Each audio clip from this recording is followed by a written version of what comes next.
Thank you, Danny, and thank you, Gus. Well, Danny and Gus, two long-term Guild lawyers, have been my brothers, comrades, colleagues, and trusted friends. We've been together in good times and hard times. And as Danny Kerouac puts it, we've been riding together for 40 years. And they, with, of course, Ellen and Lila, have included me in their lives and their families. And they are truly BFFs, best friends forever. As judges, Gus and I have consulted each other, relying on each other's judgment on the hard calls. And we have a long and colorful history of helping each other get into trouble.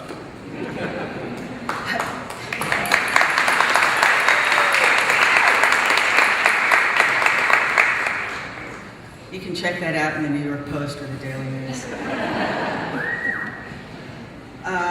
Gus, where are you? Yes. This event describes me as a judicial visionary. You are not only a judicial visionary, but you have been a leader, a philosopher, a cynic, a strategist, at least since Columbia days of the late 60s. Before that, we all know you were focused on your Phi Beta Kappa. Fraternity. It's fraternity code. And what? And fraternity life at Buffalo.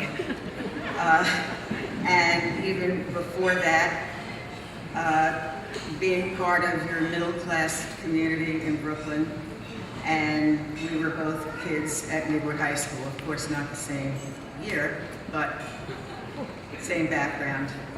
So I want to say to Gus that we have shared much, and I share this tribute with you. And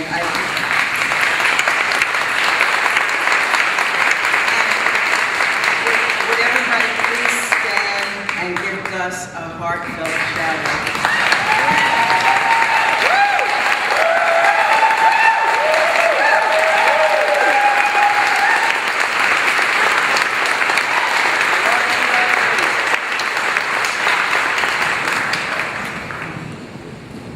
We love you, Gus. So, as David Dinkins always says, never talk too long when people are standing or when the bar is still open. So, I want to thank everybody here who made this evening happen, which would include the executive committee. I can't see everybody who's here, but people like Aaron, Ann, Sally, would all the members of the executive committee and the officers and staff please stand so we know who you are.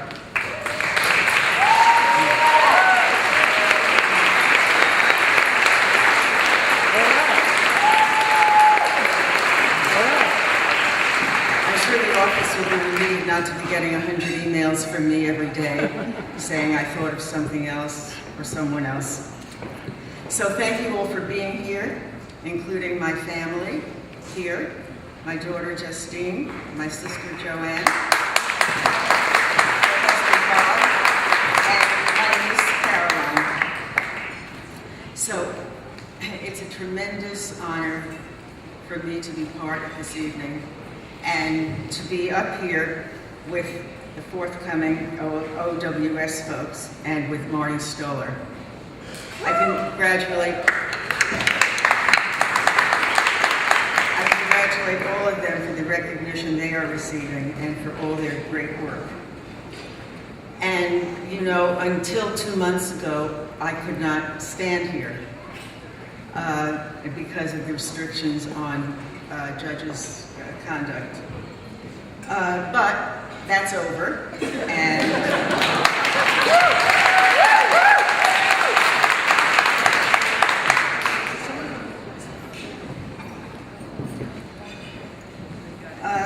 the Guild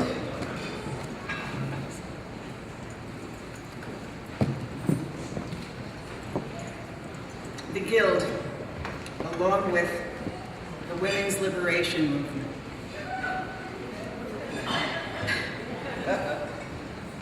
Too quiet.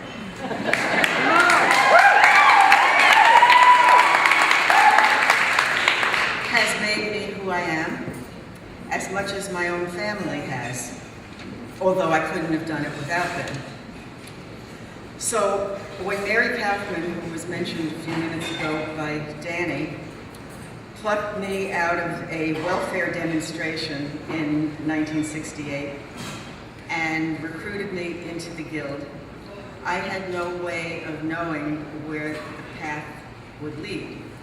But it did lead to squatters, Attica, anti-war, Cuba, China, conventions in Boulder, San Francisco, Boston, Washington, wherever.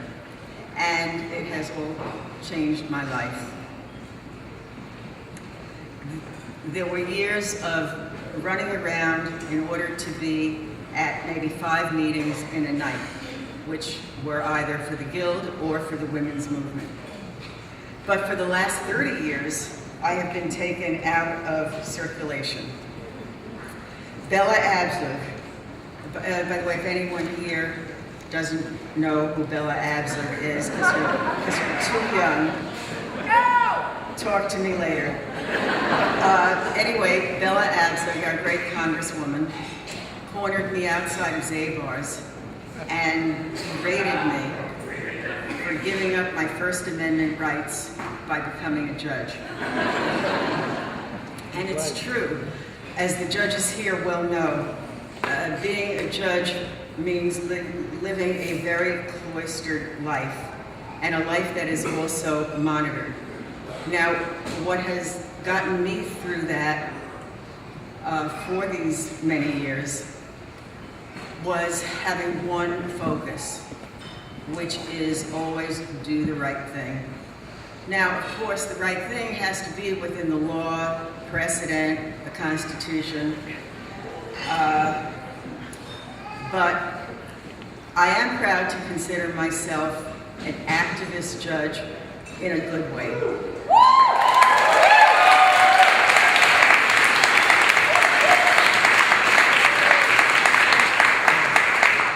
And I hope the lawyers and litigants whose cases I've handled have been aware of my commitment to justice and to finding the way to do the right thing. But I have to say that it's become very clear to me that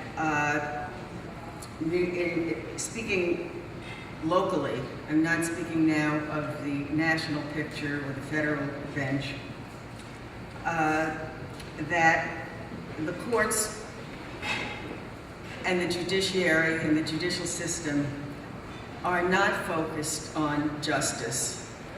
And in fact, justice is very elusive in the courts. And while there is the appearance of power, judicial independence is, in my view, very weak and is being threatened. And not only is the job very isolating and lonely, but it's also very infantilizing. Judges are treated like infants. And there is a kind of complacent corruption. By that, I don't mean of the bought and sold variety, but unlike the federal bench, and certainly the Supreme Court of the United States, which is beating up everybody, is simply not recognized and acknowledged as a co-equal branch of government. And in fact, in New York City and New York State, it is viewed as just